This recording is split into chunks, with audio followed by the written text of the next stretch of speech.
Hello students, in my today's video we'll be discussing about the hybridization of the molecules containing lone pair of electrons. In the previous video we have discussed about the hybridization of the molecules which do not contain lone pair of electrons. If you haven't watched it, go through the link which I am dropping in my description. Okay, let us begin with our topic, hybridization of the molecules containing lone pair of electrons. Valence electrons. The term valence electron means the electrons that are present in the outermost shell of an atom.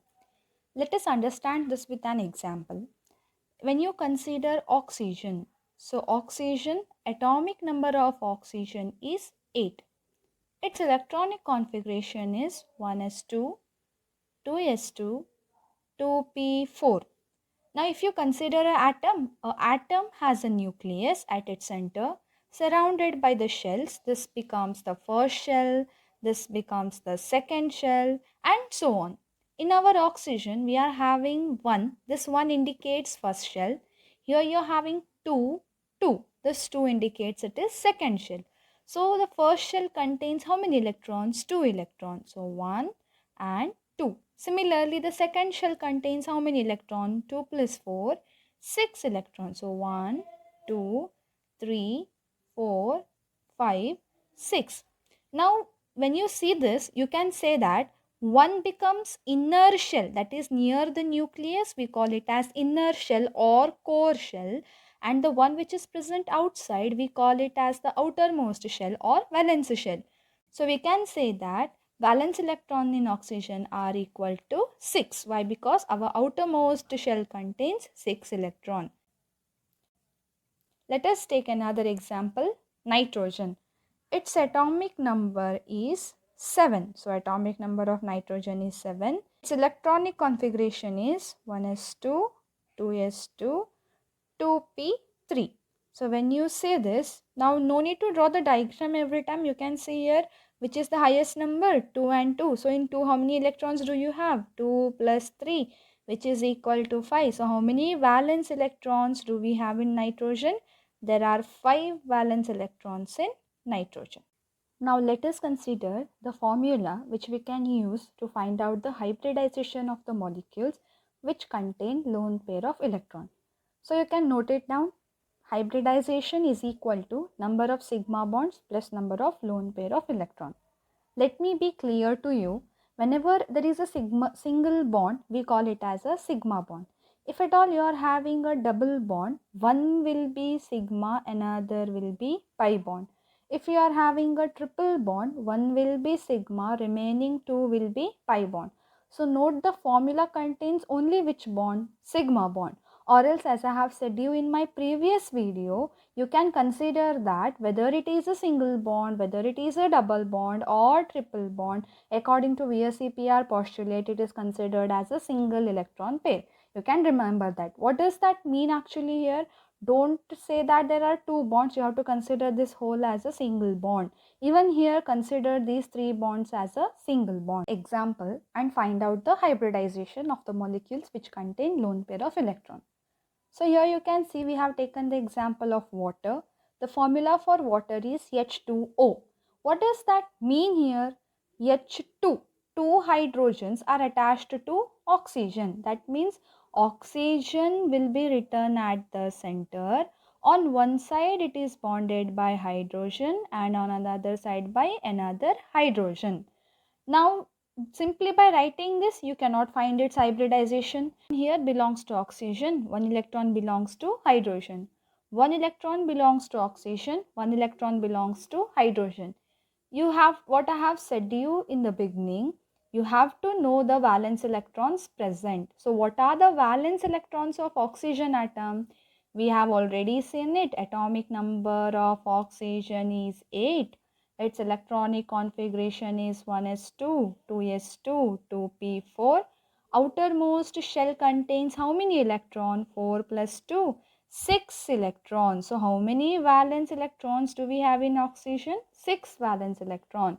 How many we have represented here? 1 and 2. So out of 6, 2 we have represented. 6 minus 2. How many are remaining? 4 electrons are remaining. So 1, 2, 3 and 4. Now when you count the total number of lone pairs here, how many lone pairs do we have here? 1 lone pair and 2 lone pair. What do you mean by lone pair?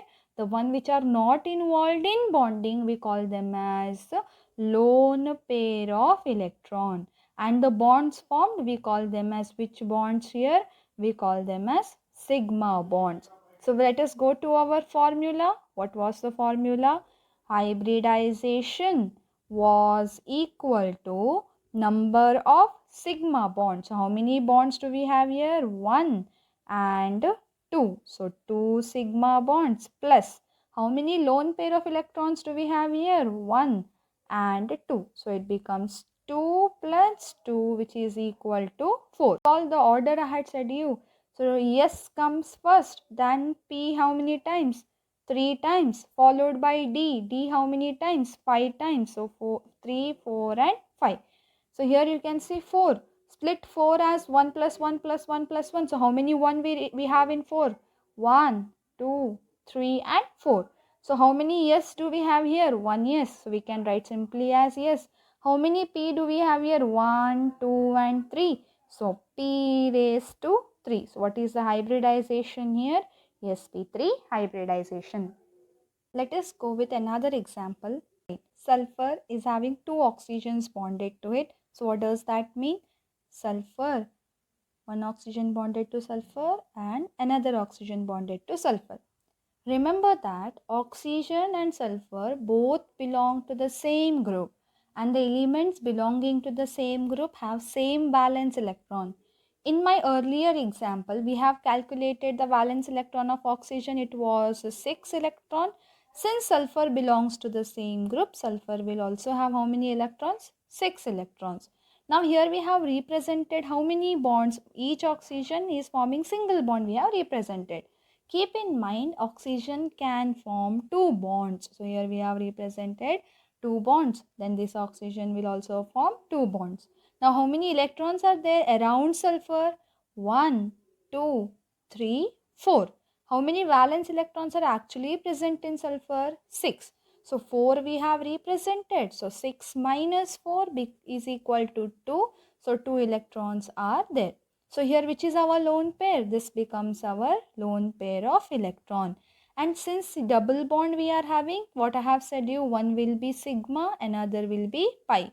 Here also one will be sigma, another will be pi. You have to consider which bonds? You have to consider only sigma bonds. Or else the other postulate that whether it is a double bond or a triple bond, consider it as a single electron pair. So let us go with our formula. What is the formula? Hybridization was equal to number of sigma bond. How many sigma bonds do we have here? 2 sigma bonds plus how many lone pair of electrons do we have? 1 lone pair of electron, which is equal to 3.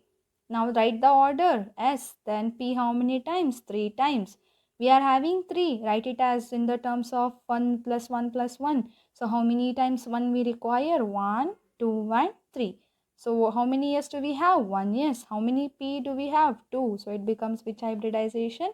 sp2 hybridization. So let us go with our last example, xenon difluoride. Xenon is a noble gas. I hope you know the noble gases: helium, neon, argon, krypton and xenon. Helium has 2 electrons in its valence shell. Neon, argon, krypton and xenon are having 8 electrons in its valence shell. That is what we say octet configuration, because of which these are more stable. If we see this example, what we have written here, XeF2, that means 2 fluorine are attached to xenon. Halogens can form only single bond. So 2F we have represented here. Surrounding xenon, how many electrons do we have? 1 and 2. Valence electrons in xenon are how many? 8. So 2 we have represented. How many are remaining? 6 are remaining. So 1, 2, 3, 4, 5, 6. we need here lone pair of electrons. Pair means two electrons. So this becomes one pair, this becomes second pair, and this becomes the third pair. Now we'll find out its hybridization. So what was the formula for hybridization? Number of sigma bonds plus number of lone pair of electron. So how many sigma bonds do we have? 2. Plus how many lone pair of electrons do we have here? 3. So total becomes 5. Remember the order, S, then P 3 times, and then we are having D how many times? 5 times. So here 5, split it in terms of 1. So 1, 2, 3, 4, 5. So what is the hybridization? 1, yes. How many P do we have? 1, 2, 3. So yes, P3. How many D do we have? 1D. So yes, P3D, hybridization. So solve these examples and drop the answers in the comment section. If you find this video useful, please like it, share it and subscribe it.